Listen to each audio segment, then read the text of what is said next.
Rien ne nous arrêtera. J'achèverai ce que vous avez commencé. Star Wars, le réveil de la force, c'est l'événement aujourd'hui, mercredi 16 décembre. Je suis avec David Tison de Cap Cinéma Moulin, bonjour. Bonjour. Alors ce nouvel épisode, c'est le 7e, c'est la suite logique en fait des épisodes qu'on a pu voir il y a déjà quelques temps. Oui, parce que l'aventure a commencé en 77, c'est terminé en 2005. Faut savoir que les deux trilogies ont été diffusées de façon inversée, c'est-à-dire que vous avez eu d'abord l'histoire, après vous avez eu le préquel. Donc voilà, et là on est sur la suite de l'épisode 6, donc l'épisode 7 maintenant, qui se passe 30 ans après, donc après la chute de Dark Vador, de l'Empereur, voilà, où Luke Skywalker est devenu le plus grand Jedi, etc., etc. Là, on est sur une nouvelle génération, avec de nouveaux acteurs et d'anciens acteurs des anciens films. On retrouve notamment Harrison Ford, Mark Hamill, qui était là pour jouer le fameux Han Solo et Luke Skywalker, toujours la princesse Leia également, et on se retrouve avec, normalement, leurs enfants, sans vouloir trop divulguer, mais voilà, la suite de l'histoire voudrait que ce soit leurs héritiers.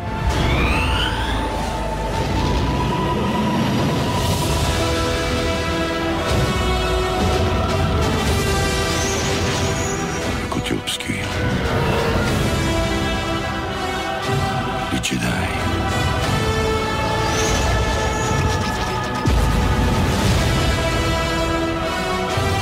Ils existent.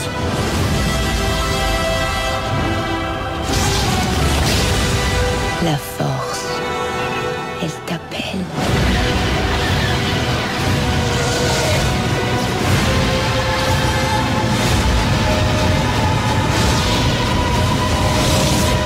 Je suppose qu'il y aura des effets saisissants. Il y a 30 ans déjà, ils étaient avant-gardistes dans les effets, mais alors là, on va atteindre des summums. On est sur de la pointe, puisque c'est Disney qui a racheté maintenant la licence Star Wars, et qui se retrouve à produire les films Marvel que nous connaissons tous, qui ont des effets spéciaux saisissants. Et le gros avantage est que la réalisation est faite par J.J. Abrams, qui s'est déjà occupé des deux premiers opus de Star Trek, qui sont sortis il y a déjà, je crois que le dernier est sorti il y a à peu près 3-4 ans, qui était déjà au niveau visuel très très beau, et de gros effets dans l'espace pour ce space opéra. Alors Cap Cinéma Moulin, il est équipé, on s'en doute. Bien sûr, pour la 3D et la 2D, bien sûr, parce que le film est diffusé dans les deux versions. Bien faire attention donc à la version que vous voulez voir, bien sûr. On commence les séances à partir de ce matin, 10h01, et ça continuera sur, de toute façon, très longtemps, je pense, puisque les fans vont vouloir le revoir plusieurs fois. Mesure d'accueil spéciale ce soir. Mesure d'accueil spéciale pour le mercredi 10h01, ouais, tout à fait. On a prévu une petite surprise pour les gens qui désirent le voir à la première séance, et on a aussi prévu pour les fans